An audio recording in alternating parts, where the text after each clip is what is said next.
Guys, dito tayo sa ating kusina. Aray, naku guys. So, ang daming halahugasan, di ba? So, bago nagpapakulo ako ng aking ulam for today's video guys, magsigang tayo ng baka. So, habang nagpapakulo, saka ako maghuhugas. Lagyan na natin ng tubig guys, yung ating baka for today's video.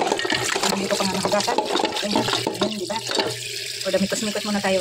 So, ayan guys, yung ating hinugasan, isasabawin. Kaya kailangan na mabilis ang trabaho guys. Dahil linggo, sinda tayo for the go guys. Ayan, daming sabaw. Sabuan natin yan ng patot guys dahil masarap ang sabaw ng baka. Ayan. Salang na natin yung ating.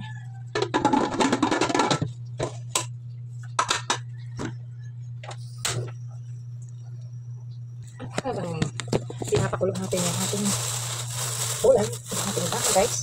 Ano tayo ng recado porter ko. Ating ilalagay for today's video everyone. So hindi ko pa siya nilagyan ng ano guys. Kasi baka mga lata lahat na yung mga seasoning or yung mga kanapot ba. Hindi ko pa siya nilagyan. So mamaya pagka-open ko ng ulam, ito ko lalagay yung mga sibuyas, kamatis, luya, ganyan-ganyan. Hindi ko nilagyan ng luya. Sibuyas lang guys. At patatas for that ko. Habang asikaso tayo ng mga kanapot ba. Lamas guys. Ay sabay na natin yung mga paglilinis para isa naluluto ang ulam, luto lahat guys, diba? Yan yung ginagawa ko pagka nagluluto ako, nandun na yung paglilinis, nandun naman tayo mga magulang, anay, sa umaga talaga ito talaga yung ating nagigis na ito yung ating nagigis pa naman magdagising guys. Ayan, ready na yung ating mga diba? O damikos-mikos din tayo nitong patatas guys. Lagay na natin itong patatas para pagkabukas natin ng pangalawang bukas, nalagay na natin itong patatas. So, every 20 minutes ako guys bago ko yung buksan kasi baka ba? Hirap matigas ko baga.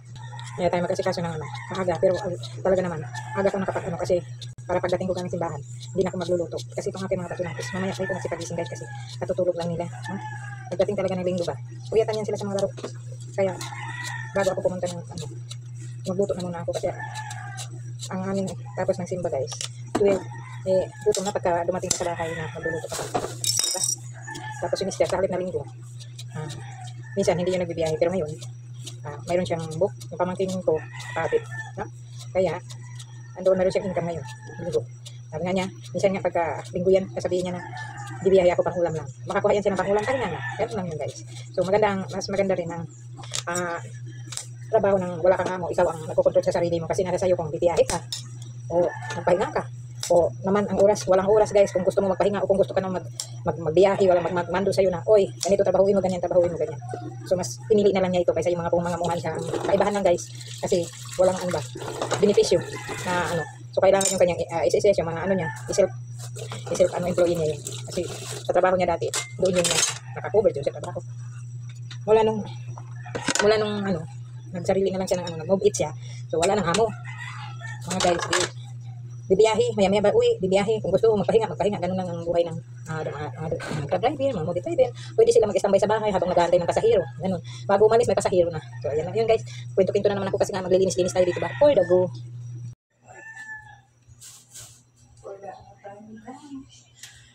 For the linis-linis. Oh, yan.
Guys, hindi pa siya. Kaya, gawin natin. Ay, pagkakay ko. Sibuyas, luya, at sili.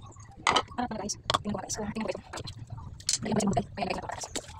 Ay, yun point. Yun point. Kumain sa mga talaga. Napakaganda sa sibuyas. Asin tayo guys. Asin tayo. At, kaya lang. Kaya guys.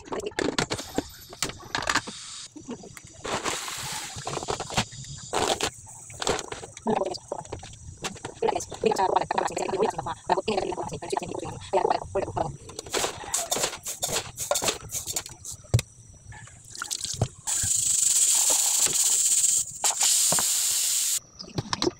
Dito lang guys, yung ating sabay. Kaya guys yung parang guys. Madami ko. Sige sa dito guys. Guys, tingnan ka guys. Tingnan ko. Tingnan guys yung masarap guys. So ano nga so yun guys, hindi tayo sinay. Tingnan natin yung luto.